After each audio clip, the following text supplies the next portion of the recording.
Hey there YouTube, Drexel here. It's Friday, August the 17th, and today I'd like to talk to you about life at Drexel. The last time I did a video like this was about a year ago when I was a freshman, so it's been quite a while. I'm now a second year, although actually in 4 weeks I will actually be on my third year here at Drexel. It's summer term here right now, so things are actually pretty quiet around campus. It certainly dies down in the summer, but there are still people here, just not nearly as much as the fall, spring, and winter. So the reason I wanted to do a video for this was in the summer we have freshman orientation, and I was on a panel that was Day in the Life of a Drexel student, and it got me thinking, it's been a while since I did a video like this about life here at Drexel and how things have changed now that it's been a year. So that being said, for the first half of this year, which would have been our fall-winter semesters, or quarters rather, I was on co-op, and I was on co-op out of state in Princeton, New Jersey, and it was an interesting experience. I was at Bristol Myers Squibb as a data security analyst, although it was more of a title than what I actually did. I did a whole variety of things. And it's interesting, one of the things that I found out on that co-op was I was put on some web development projects because I had experience doing web development. And I found that I actually liked doing web development, which I found really interesting because I came to Drexel to be in information technology because I didn't want to do coding. I wanted to be on the hardware side of things. And, you know, after that first co-op, maybe web development and coding is something that I do actually want to do. So one of the things that is nice about Drexel is if you're on a 5-year program, you do indeed have 3 co-ops, and they are a fantastic opportunity to get to know, what it is that you like doing and what it is that you don't like doing. And while I haven't actually done one that really focuses on the hardware sort of things like network administration, I now know that maybe perhaps development is something that I do, in fact, want to do after all.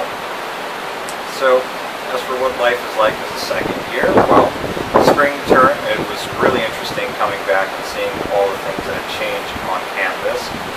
For one, the Integrated Sciences building is now done. It's an absolutely beautiful building. It's very nice. Matheson Hall is now gone. We've torn that down and we're putting up the new Laveau building there right now. Additionally, in front of McAllister and Crease, we're also doing some construction as well to build what's called the Chestnut Square project. That's going to be a strip of retail and also some more student housing. So that'll be very interesting to see when it's done.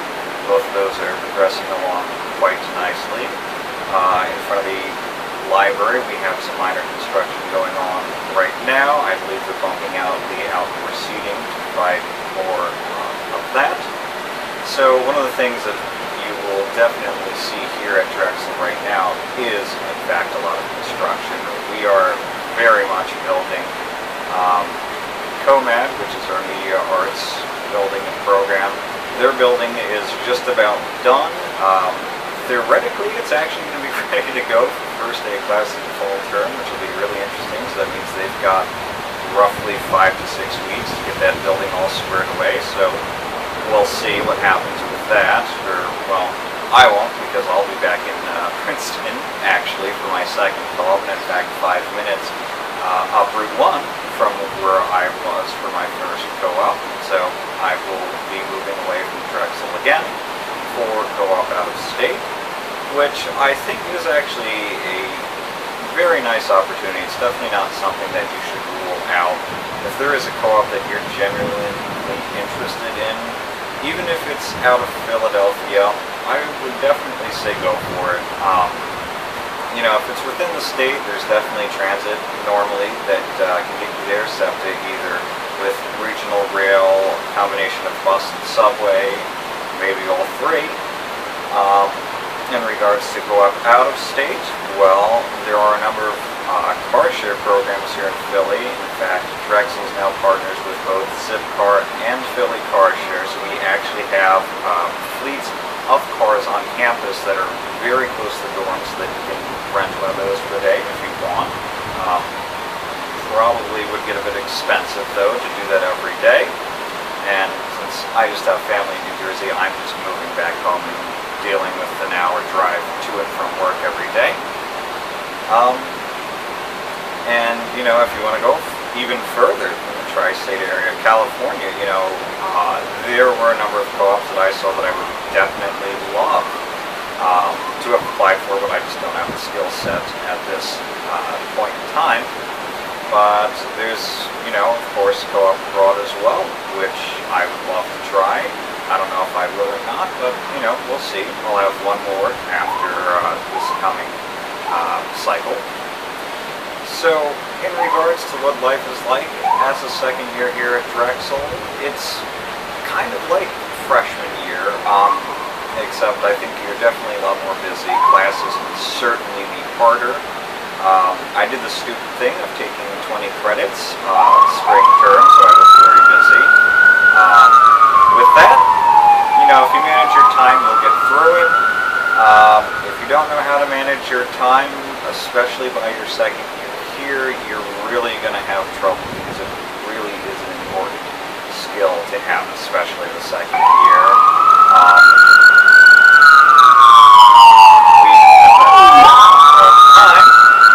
So I will attempt to talk over that. I don't know how much of this you'll hear, but really by the 5th week of freshman year, your first term, which will be your first midterms week, shut up, emergency services. We deal with that all the time. They don't care. They're not listening anyway. But 5th week of freshman year, if time management hasn't hit you, it'll definitely hit you that week. Because again, it is midterms week and studying, yeah, you do have to do it for some classes more than others. And second year I found we don't really have as many formal midterms. There are still some classes that, yes, do have a midterm. With IT classes, everything's very different. A lot of my classes, my final is just a final project for the class. I don't even have formal final classes outside of my IT classes. Yes, I do have a formal final for those. And in fact, one of the things that was interesting was last term I took Japanese. My midterm was I came in on a Saturday and had to speak Japanese for half an hour. My final was the same deal, except for an hour, and it covered everything that had been gone over as well. And that was very neat. It was a very, very tough class. It's very hard to learn Japanese in 10 weeks, but it was a lot of fun. I'm taking another Japanese course now, which is reading and writing, which I'm liking a bit better. It's certainly more laid back, but I think it's one that having that 101 speaking part definitely helps. The reason why I decided to go into the reading and writing is it was recommended to take that before taking speaking. So if you're taking a foreign language, perhaps, you know, do a term of speaking. If you find that you're struggling, see if there's maybe a writing course for it. See if maybe that helps. And, you know, then take that second term of speaking, or maybe third term, whatever. But the language programs here at Drexel are very good. They're very small class sizes. I don't even think there were 10 people in my class. I think it was really just 5. So there's certainly time for one-on-one. One of the requirements was you had to study with a tutor every week for 30 minutes. So if you're interested in taking a language, again, yes, it is going to be hard because you're learning a whole bunch in 10 weeks, but there, again, is tutoring, so that's a great resource. If you want to study for more than half an hour with a tutor, you can totally do that. There's no additional cost for that tutor. You can study with them as much as you want, as long as you want, and that is indeed very, very helpful. So, housing was something I talked about a year ago.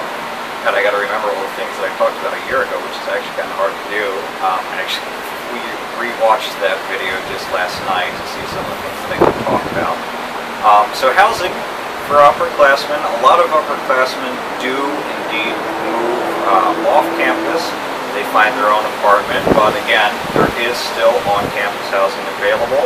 You'll be in suite-style rooms. There will be either 4 or 6 people in the room, although I think next year it can be up to 7 people in a room.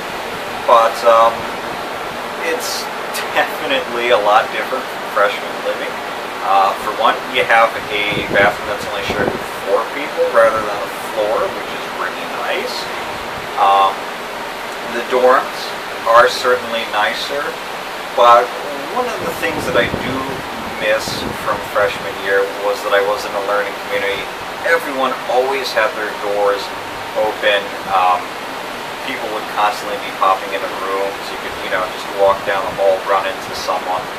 And I found that's not the case with my living situation right now. That may be totally different depending on how many people you know here at Drexel who are living on campus.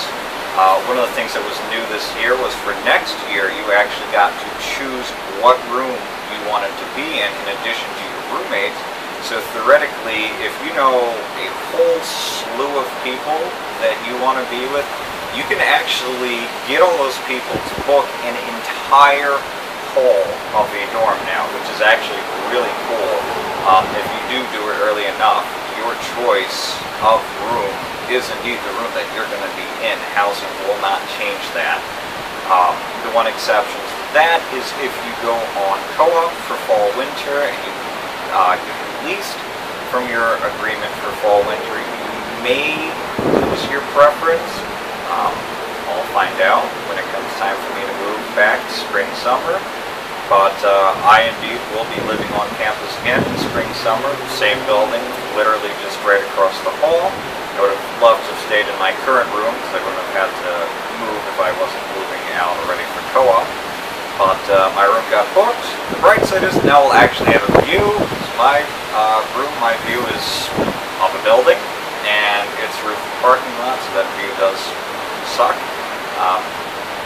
Permitting I do have the room that I'll be moving to, at least I'll have a view of our spring-summer garden, or spring-winter, whatever the heck that garden is.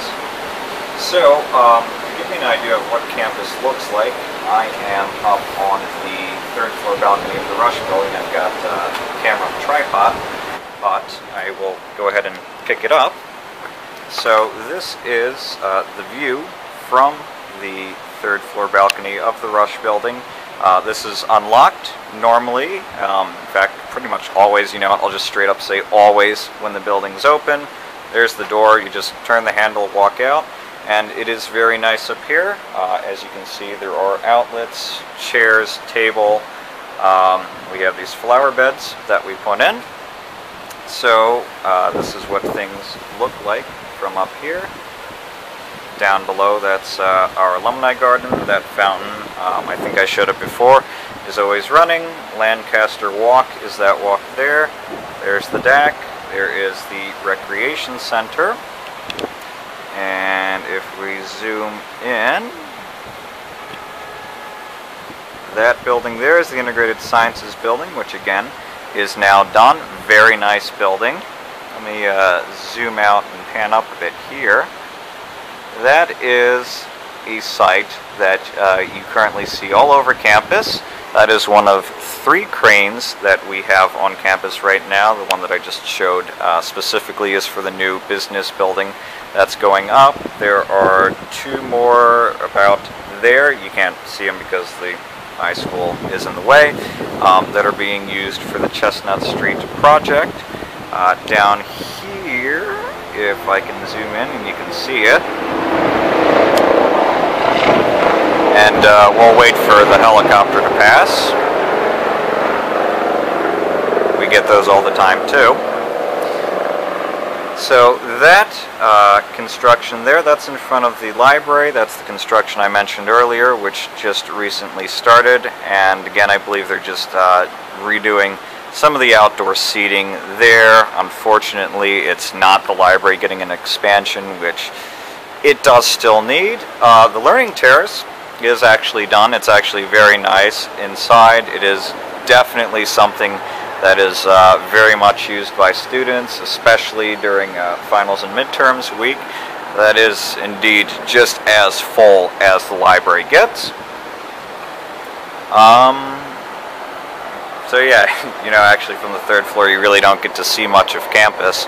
But save for the construction and the fact that Matheson is gone, nothing really much has changed on campus. Things are indeed still very much the same here. So let me set up the tripod again, stationary, and hopefully I will still be in frame. Let me just pan that down there. Actually, we got to go back up. There we go. That's probably better. So, there we go. Hopefully I'm still in frame and hopefully you can still hear me. But, yeah, actually not really much has changed here on campus since freshman year. One of the things that really has changed is on 33rd Street, which would be that way. There's a lot of new food trucks actually on campus, and one of the things that is really cool is just the food trucks themselves. In fact, one truck, Rival Bros Coffee Roasters, they are a coffee shop on wheels. It's a converted DHL delivery truck. The coffee is fantastic. I switched over from Starbucks to them, and they are now where I get my coffee from. So it's very nice. They even roast their own coffee, so it's all locally roasted. The beans themselves aren't actually roasted, but they're very good blends of like Latin American coffee, that sort of deal. Another truck that we get occasionally is a wood-fired oven pizza truck. And there is actually a wood-fired oven on the truck, which is really cool. I actually haven't eaten from them yet, but I hear they're very, very good. Another truck we have is a frozen yogurt truck. That's Gozen Yogurt. They are fantastic. Absolutely fantastic. I love their frozen yogurt. But one of the things that does actually happen in summer is because foot traffic here does die down so much, a lot of the food trucks actually don't come to 33rd as much as they were here on spring term. There's definitely not a row of them, and I don't blame them for that at all, because business really sucks here in summer for a food truck. But yes, and the ones that do come around are Rival Bros. I have no idea how to say it, let alone spell it, but that's the wood-fired pizza truck. Vernalicious, I think, actually stopped coming now in the summer because traffic has died down so much.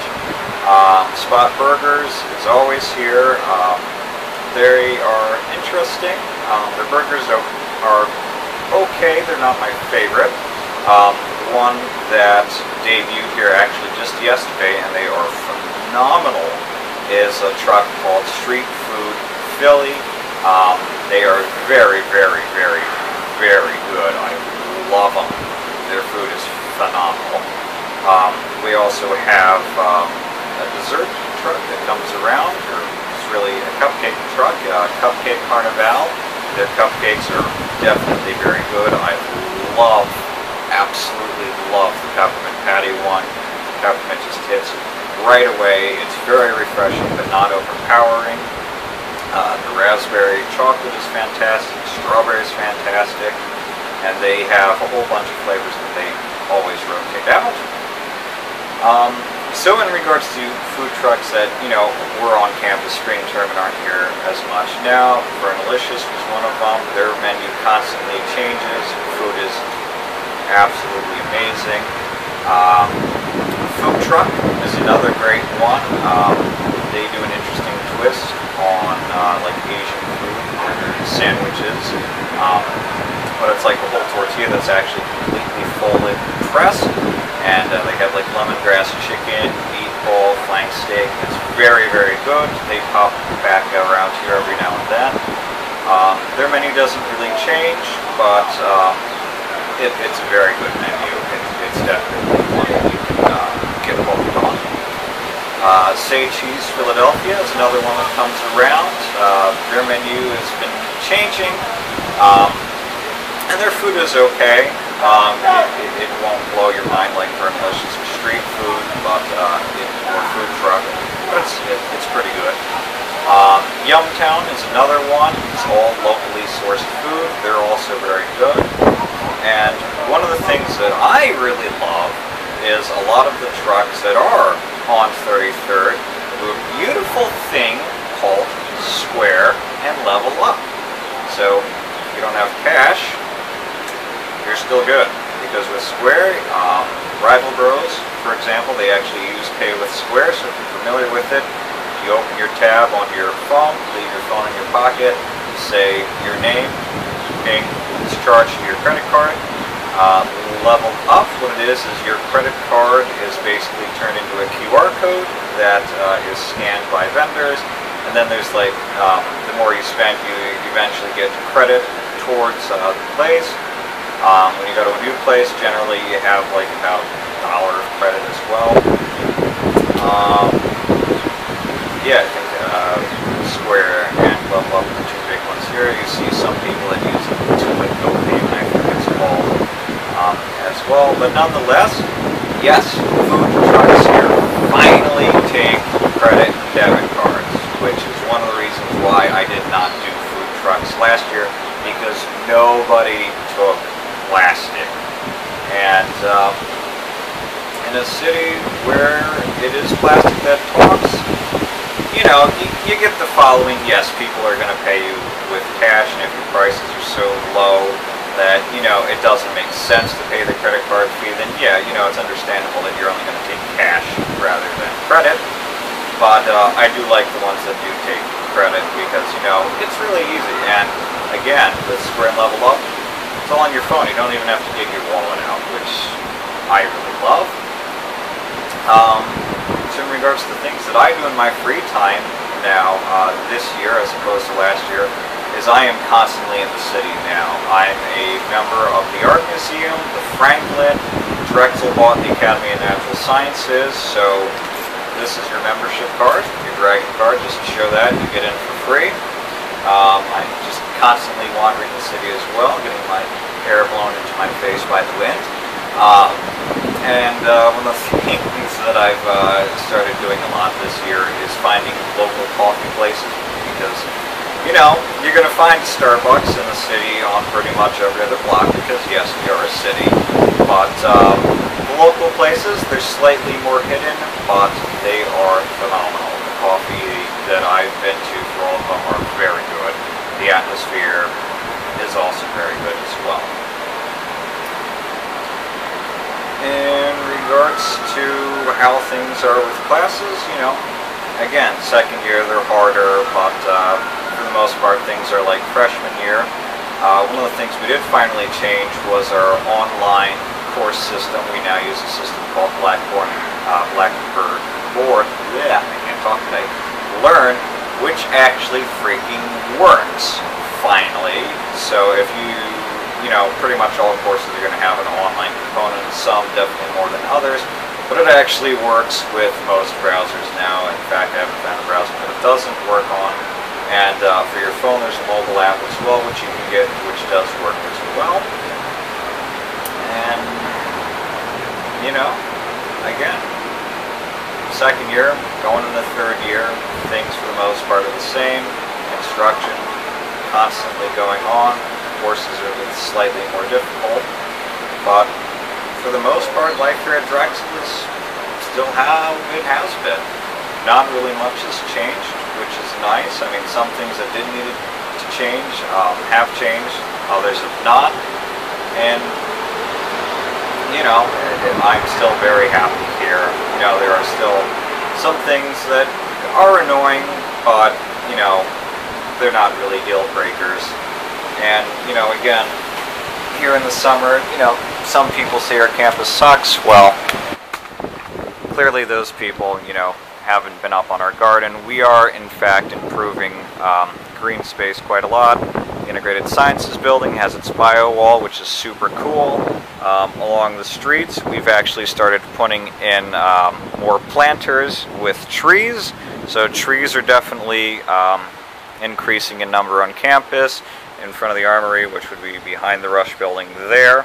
Along 33rd, we've ripped out the old concrete barriers we had and put in new ones, which actually have flower planters like these in them, which is very cool. 33rd is also now a one-lane street because we repaved it, and the other lane is now a bike lane. Occasionally you do have the idiots from out of town or the impatient assholes that don't know what a bike lane is that will go into that bike lane, but for the most part it does make 33rd safer than it was when it was 2-lane and slightly easier to get across. But yeah, that's what life is like, you know, here at Drexel for your second year. If you have any questions about specific things, definitely leave a comment. I'll try to answer them, either just as a comment, or if it's something that I think warrants another video, I will certainly consider doing a video. But other than that, that's really it. That's life at Drexel. It's still pretty good. I'm definitely still very happy. So again, any questions, let me know. I'll do my best to answer them. That's it.